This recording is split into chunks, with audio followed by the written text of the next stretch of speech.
quickly revise this Poisson distribution. Okay, so what are the conditions for this Poisson distribution? When P is the probability of success, which is very small, and the number of trials are very large, generally in that case we prefer this Poisson distribution. Okay, but there are some examples which can be solved by using binomial, Poisson and normal distribution. ठीक है, तो इसलिए generally वहाँ पे mention होता है कि आपको कौन से डिस्ट्रीब्यूशन से क्वेश्चन को सॉल्व करना है. But still if you want to differentiate all this three distribution, binomial में आपको पता है बाइनोमियल में बस क्या चाहिए, ट्रायल्स आपके इंडिपेंडेंट चाहिए. ओके, पॉइजन में अगर आप उसमें कंपेयर करते हैं तो बाइनोमियल सबसे ऊपर रहेगा, उसके नीचे पॉइजन में थोड़े बहुत और एक्स्ट्रा कंडीशन आने वाले हैं. पॉइजन में क्या होता है, it is very similar to your binomial distribution. Okay, with the one more condition which is that the probability, okay, P is very small and the number of trials are very large. Okay, so that is the definition of Poisson distribution. And what is the formula? So this Poisson distribution, that is probability of getting R success, is defined as Z raised to R e raised to minus Z upon R factorial. So generally this Z is called as a mean. ठीक है, तो अगर आप 12th के knowledge से compare करते हो तो Z एक्चुअली कैसे डिफाइन होता है, द एक्सपेक्टेशन, ये था आपको 12th में. Okay, the expectation of x is nothing but a mean, that is e of x. ठीक है, so this is the mean, or I can define this mean as n into p. ठीक है, so p of r equal to z raised to r e raised to minus z upon r factorial. सी मैं आपको confusion नहीं करना चाह रहा हूँ, ये चीज़ें अगर आपको नहीं पता है तो उससे कुछ भी ज़्यादा इफेक्ट नहीं होगा. ठीक है, एट द एंड आपके पास फॉर्मूला है, फॉर्मूले से आप पहले एग्जाम्पल लर्न करो, एंड अगर आपको उसका प्रूफ देखना है तो उसके लिए आपको थोड़ा बहुत 11th और 12th का नॉलेज चाहिए. वो इसलिए मैं नहीं ले रहा हूँ क्योंकि फिर मुझे एक्सपेक्टेशन डिफाइन करना होगा, फिर उसके बाद एक्सपेक्टेशन की वैल्यू NP आ जाती है, वो मुझे शो करना होगा, और भी आगे कुछ रिजल्ट है. ओके, सो उससे बस मतलब जिनको ऑलरेडी ये मतलब उससे क्या होगा कि कन्फ्यूजन आपका इंक्रीज होगा, but that part is not there in syllabus. So for your interest you can refer that. मैंने आपको रेफरेंस दिया कि कहाँ पे सारे चीज़ें आपको मिल जाएगी. So the probability of getting R success, that is P of R, is defined as Z raised to R e raised to minus Z upon R factorial. Okay, तो इसमें बस याद क्या रखना है कि Poisson distribution में probability की वैल्यू स्मॉल रहती है और number of trials की वैल्यू लार्ज रहती है. Okay, so I think okay, and these are the some remarks under this Poisson distribution. So these remarks are like this: mean, which is equal to NP, okay, is actually denoted by Z as far as this Poisson distribution is concerned. Variance is defined as NPQ, and here we define the variance by Z itself. Okay, क्योंकि इसमें क्या होता है, if you consider the limiting value, ये आपको मैं मतलब explain कर सकता हूँ फ्रॉम द एक्सपेक्टेशन, शायद मैंने यहाँ पे ऐड किया है, because in last lecture one student want the reason for this why mean and variance are equal as far as this Poisson distribution is concern. ठीक है, तो Poisson डिस्ट्रीब्यूशन में मीन की वैल्यू और वेरिएंस की value equally आती है, which is Z. ठीक है, and therefore you can define the standard distribution as under root of Z. Okay, तो इसका मैं क्विकली एक आपको प्रूफ देता हूँ why this mean and variance are equal. ठीक है, actually in general this mean is defined as E of x. This is called as expectation of x. X is your random variable. Okay, random variable में जो elements आते हैं that is denoted by R, है ना. x मतलब random variable जिसमें क्या values आते हैं, if I want to count the number of heads, है ना, तो 0 हेड, 1 हेड, 2 हेड, तो ये जो नंबर्स आ रहे हैं r equal to 0, r equal to 1, ये इनको आप क्या बोल रहे हो, r. So this define as, so mean in general for any distribution how you define this mean. Mean is defined as the expectation of x which is equal to summation r runs from 0 to infinity, r multiplied by p of r. So r multiplied by its probability. So r is 0 multiplied by its probability, which is p times 0. r is 1 multiplied by its probability, p of r is equal to 1, like this. Okay, so this addition or this summation actually gives you the expectation of x. Okay, so first I will explain. अभी मैं पहले आपको ये explain करने वाला हूँ why this expectation. आप चाहो तो इसको छोड़ दो. Okay,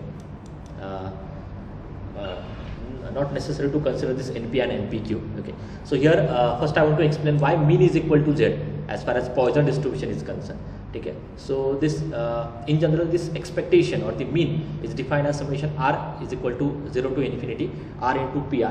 But what is the definition of p of r as far as Poisson distribution is concerned? That definition is e raised to minus z, z raised to r upon r factorial. Okay, summation r के ऊपर run हो रही है, so e raised to minus z become constant. Okay, as far as this summation is runs over r, So e raised to minus z become constant. So you can take outside to that summation, and then you can write it as okay, r upon r factorial का calculation क्या होता है, r factorial is actually equal to r into r minus 1, r minus 2 and so on up to 1. This is the definition of r factorial. So r divided by r factorial में से r आपका cancel हो जाएगा, जो भी remaining part है that remaining part is called as r minus 1 factorial. So that remaining part is r minus 1 factorial. Z raised to r upon this. Now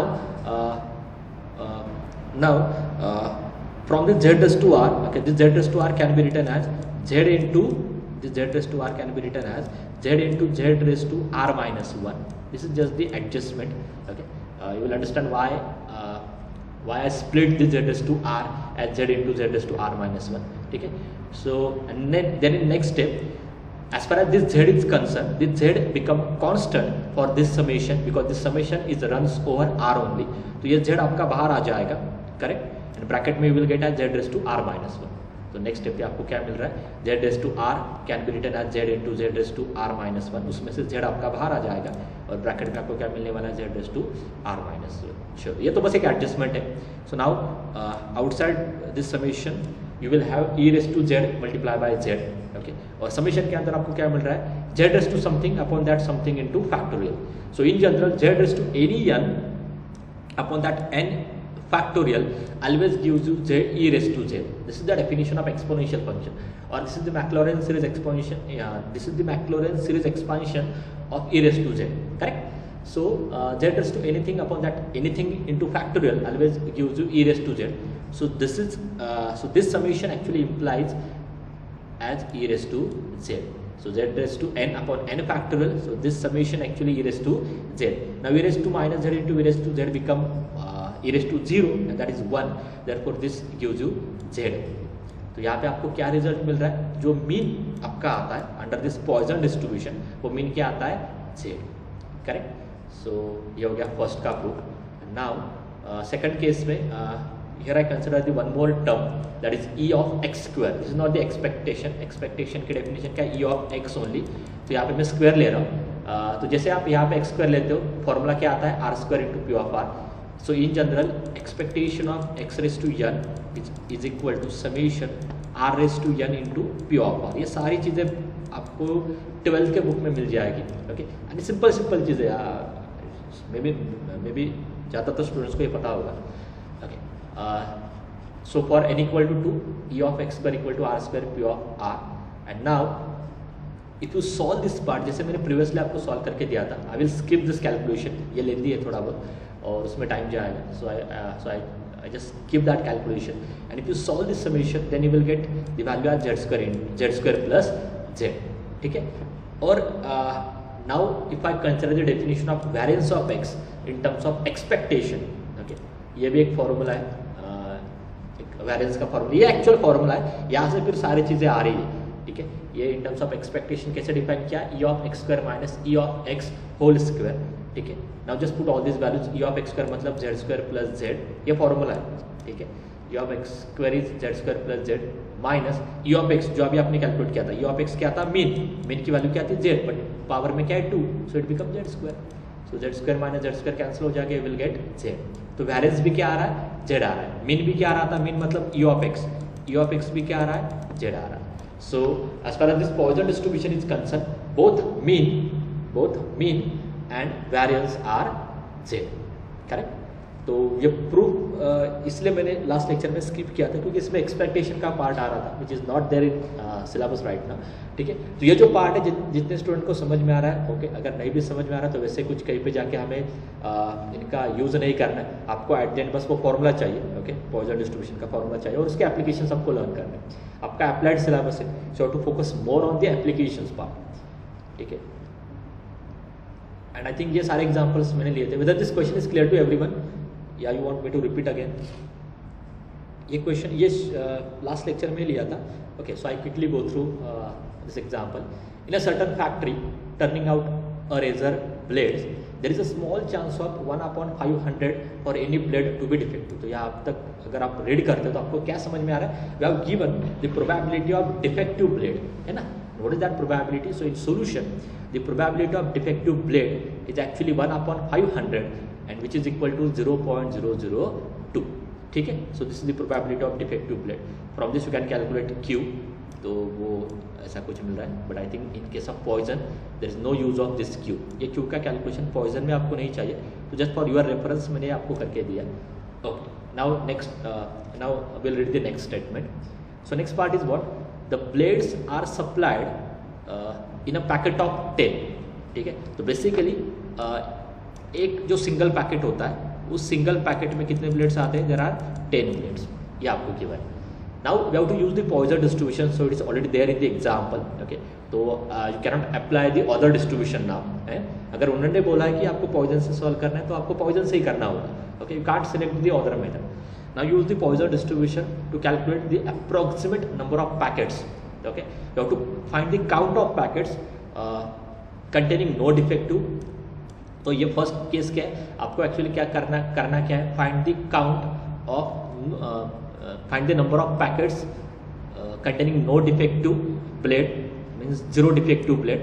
So find a packet, find the number of packets which contain the zero defective blade, and next क्या है, find the number of packets which contain two defective blade. ये आपका question है, तो ये अलग अलग calculation होगा.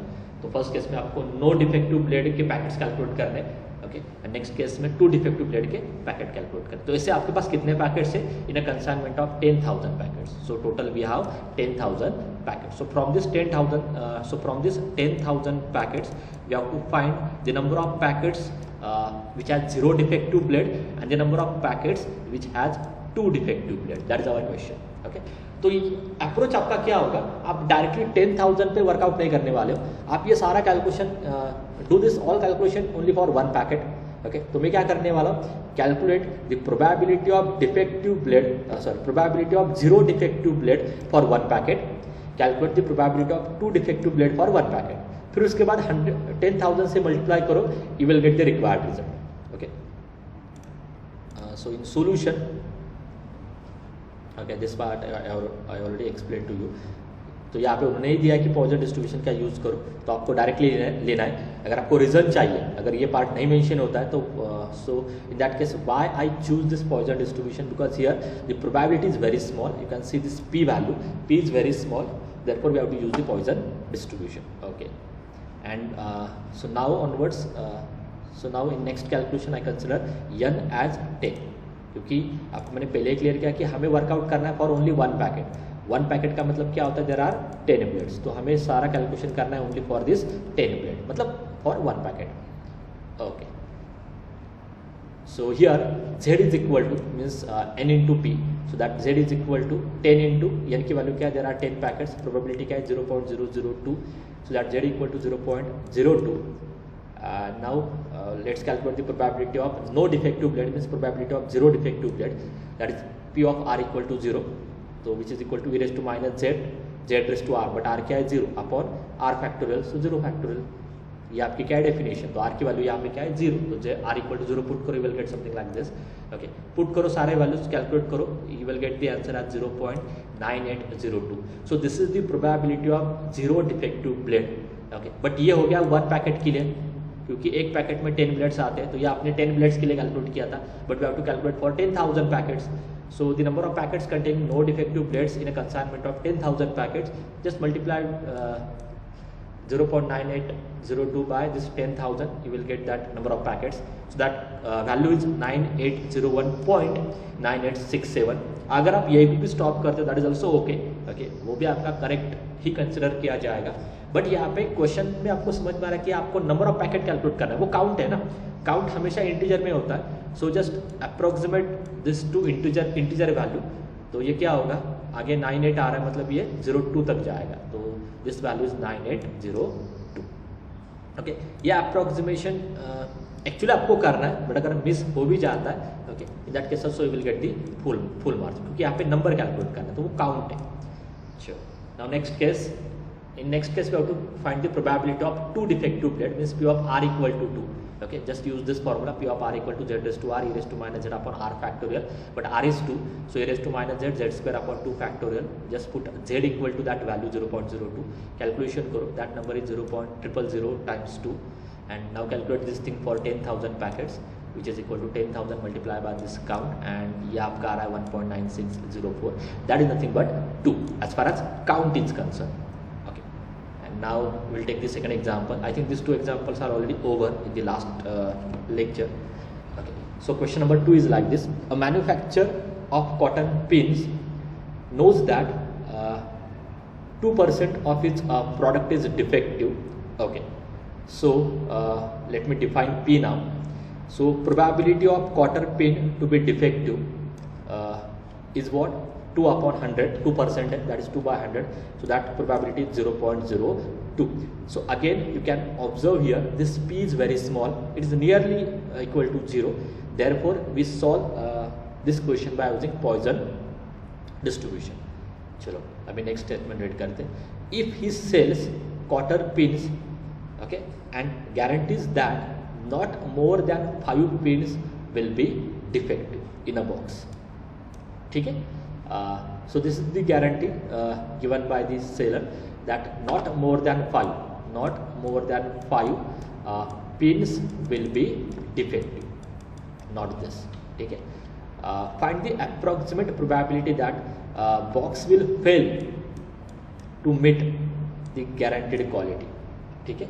मतलब सेलर क्या बोल रहा है यहाँ पे कि मोर देन 5 डिफेक्टिव पिन्स, मतलब guarantees that not more than 5 pins will be defective. Okay, तो अगर आप कोई भी एक काउंट लेते हो, यानी आपका मतलब if I take any number of set, हाँ मैं आपको फिक्स केस में बोलता हूँ, इफ आई कंसिडर से 100 पिन्स, ठीक है, तो सेलर आपको क्या गारंटी दे रहा है? ओके, उसमें उन 100 पिन्स में ओके 5 से ज़्यादा ओके अगर वहाँ पे डिफेक्टिव पिन्स आ भी रहे तो उनका काउंट क्या होगा? लेस देन 5 होगा, नॉट मोर देन 5.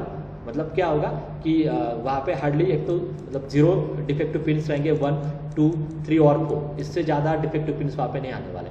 ये गारंटी आपको दे रहा है सेलर. आपको क्या कैलकुलेट करना है? Find the probability that box will fail to meet this guaranteed quality. Okay, मतलब वहाँ पे 5 से ज़्यादा क्या चाहिए आपको? डिफेक्टिव कॉटन पिन्स चाहिए. ओके, अभी अप्रोच आप देखो कैसा है. सो इन सोल्यूशन, ओके, ये सारी चीज़ आपको पता है. As P is very small. Okay, no need to calculate this Q as far as Poisson is consider, but मैंने आपको दिया है just to fix our calculation with the binomial thing. Okay, जिससे हमने बाइनोमियल किया था वैसे मैं कंटिन्यू कर रहा, but no need to calculate this Q as far as Poisson distribution is concern. So by this Poisson distribution, your P of R is equal to e raised to minus z, z raised to r upon r factorial. ठीक है? And here अभी ये यहाँ पे उन्होंने n की value given नहीं दी है, बट जो प्रोबेबिलिटी आपको गिवन है वो परसेंटेज में गिवन है. ठीक है? यहाँ पे आप देखो 2% of this product is defective. तो अगर उन्होंने परसेंटेज में गिवन है मतलब आपको n क्या लेना होगा? 100 लेना होगा. So I hope this part is clear to everyone. ठीक है? तो यहाँ पे इनिशियल आपको यानी गिवन नहीं है, बट उन्होंने प्रोबेबिलिटी अगर परसेंटेज में दी है तो आप भी कैलकुलेशन के लिए क्या करो? यानी इक्वल टू 100 यूज़ करो, क्योंकि यानी इक्वल टू 100 के लिए आप यानी इक्वल टू 100 के केस में ही आपके पास प्रोबेबिलिटी है, दैट प्रोबेबिलिटी इज 0.02. ओके, तो ये पार्ट क्लियर हो गया. Here n is equal to 100. Now we can calculate z. Okay, z is equal to np where n is 100, p is 0.02 and that count is 2. ठीक है? तो यहाँ पे mean आ रहा है 2.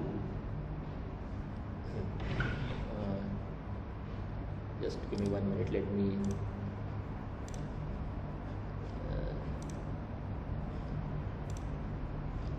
do this animation.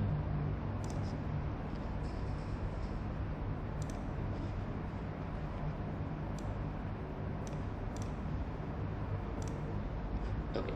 So first part is what? Probability of not more than 5 quarter pins to be defective. Okay. ये आपको previous slide में मतलब प्रीवियस स्लाइड से मैंने कॉपी किया. Probability definition of Poisson distribution, Z हमने कैलकुलेट किया है. जेड आपका क्या आ रहा है? 2 आ रहा है. ओके, हाँ, अभी मुझे कैलकुलेट क्या करना है? First I have to calculate probability of not more than 5 quarter pin to be defective. Okay 5 से ज़्यादा क्वार्टर स्पिन्स आपके क्या डिफेक्टिव नहीं है, मतलब क्या होगा लेस इक्वल 5 है ना। नॉट मोर देन 5 का मीनिंग क्या है, लेस इक्वल 5, 5 से ज़्यादा नहीं चाहिए। Not more than 5 means greater than 5, ठीक है। सो नॉट मोर देन 5 का मीनिंग क्या होता है, less equal 5। So probability of not more than 5 quarter pins to be defective is nothing but probability of R less equal 5। ये सारा statement का ही खेल है। आपका कंफ्यूजन तभी होगा जब आपको स्टेटमेंट ही नहीं समझ में आएगा, ठीक है। I will repeat one more time. So the probability of not more than 5 quarter pins, not more than 5 means less equal 5, ठीक है, to be defective is P of R less equal 5, ठीक है। हाँ, अभी ये आर आपने P आपने क्या डिफाइन किया है, हमेशा याद रखो पी आपका क्या है, डिफेक्टिव क्वार्टर पिन, ठीक है, डिफेक्टिव क्वार्टर पिन, ठीक है। So P less equal R में डिफेक्टिव का काउंट क्या आ सकता है, there may be 0 defective pin, there may be 1 defective pin, there may be 2 defective pin, there may be 3 defective pin, there may be 4 defective pin, there may be 5 defective pin and so on, correct. तो सारे case में calculate करो। Okay, यहाँ पे आप अभी इसका reverse part use नहीं कर सकते हो क्योंकि ये जो काउंट आ रहा है ये 100 तक जा रहा है, because total there are 100 pins. तो उसमें 0 डिफेक्टिव, 1 डिफेक्टिव, 2 डिफेक्टिव, तो ये 100 तक जाएगा। तो इसलिए इसका नेगेटिव लेने के लिए डिफिकल्ट होगा। ओके, आई होप आपको समझ में आ रहा है कि why I am not considering the complement part. Okay, complement part. चलो सारे वैल्यूज पुट करो, P of R equal to 0, R equal to 0 के इसमें कैलकुलेशन करो। जेड आपने ऑलरेडी कैलकुलेट किया है, Z2 है, जस्ट फॉर्मुलाज में वैल्यू पुट करने, कैल्शियम में डाल दो, you will get this count at 0.9834। Okay, हाँ अभी आपको क्वेश्चन अभी समझ में आएगा। ओके, मैंने इसलिए इमीडिएटली आपको एक्सप्लेन नहीं किया। तो क्वेश्चन में सेलर का क्या कहना था, okay, seller guarantees that not more than 5 pins to be defective. तो ये सेलर की गारंटी है। तो ये जो मैंने कैलकुलेट किया है यहाँ पे, ये सेलर का पार्ट है। Okay, seller gives this guarantee, this probability not more than 5 pins to be defective, ठीक है। This is the part of seller. But आपको क्या कैलकुलेट करना है, we have to find a probability that seller fail to meet this guarantee. Okay, मतलब क्या करना है आपको, इसका कॉम्प्लीमेंट कैलकुलेट करना है। So probability that a box will fail to meet this guarantee, okay, that is nothing but 1 minus this, ठीक है, that is nothing but 1 minus 0.9834। ये आपको सेलर गारंटी दे रहा है। आपको क्या करना है, find a probability that seller will fail to meet this guarantee, ठीक है। तो इसका कॉम्प्लीमेंट पार्ट कैलकुलेट करना है, that is 1 minus 0.9834 and that value is 0.0166, ठीक है।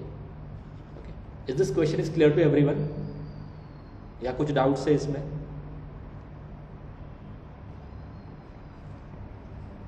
If this question is clear to everyone, just reply me. समझ में आ रहा है सबको?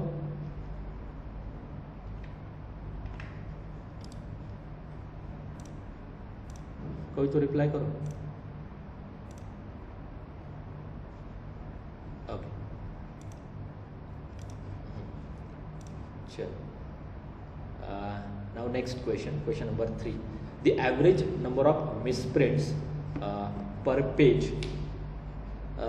Can I continue for 5 to 10 minutes?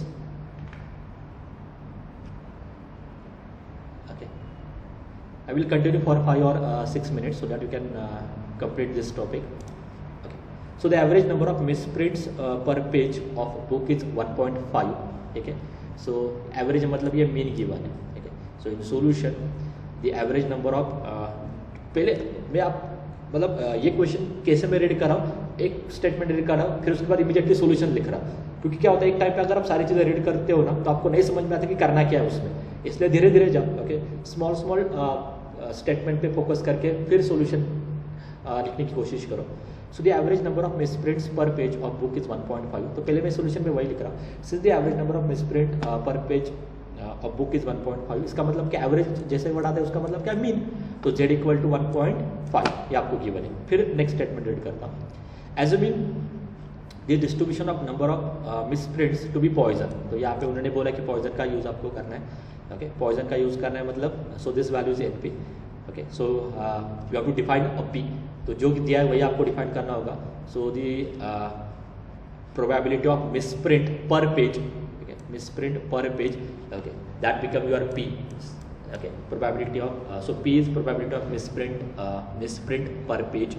Now have you defined the Poisson distribution? So this Poisson distribution is defined as this Poisson distribution is defined as P of R equal to e raise to minus Z Z raise to R upon R factorial, ठीक है।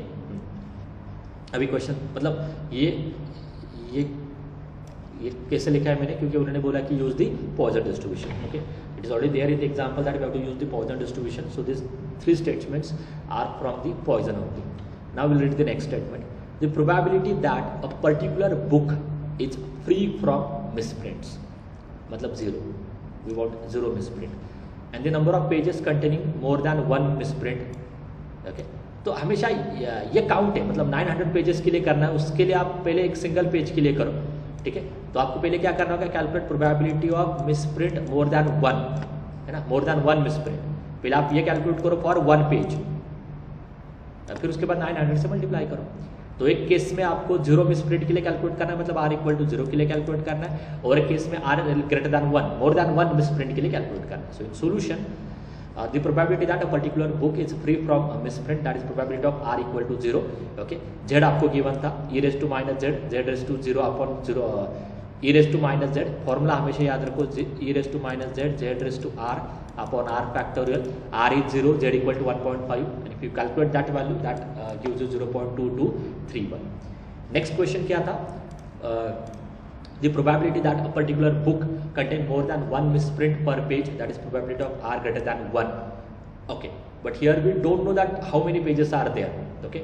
so अब ये greater than 1 कहाँ तक जाएगा, for example अगर आपको 900 pages के लिए कैलकुलेट करना है, सॉरी पेजेस है, मिसप्रिंट्स का काउंट आपको यहाँ पे पता ही नहीं है क्या है, n पता नहीं है, so here n is not given, don't confuse, pages अलग है और पेजेस में जितने मिस्टेक्स है, okay, that is your r।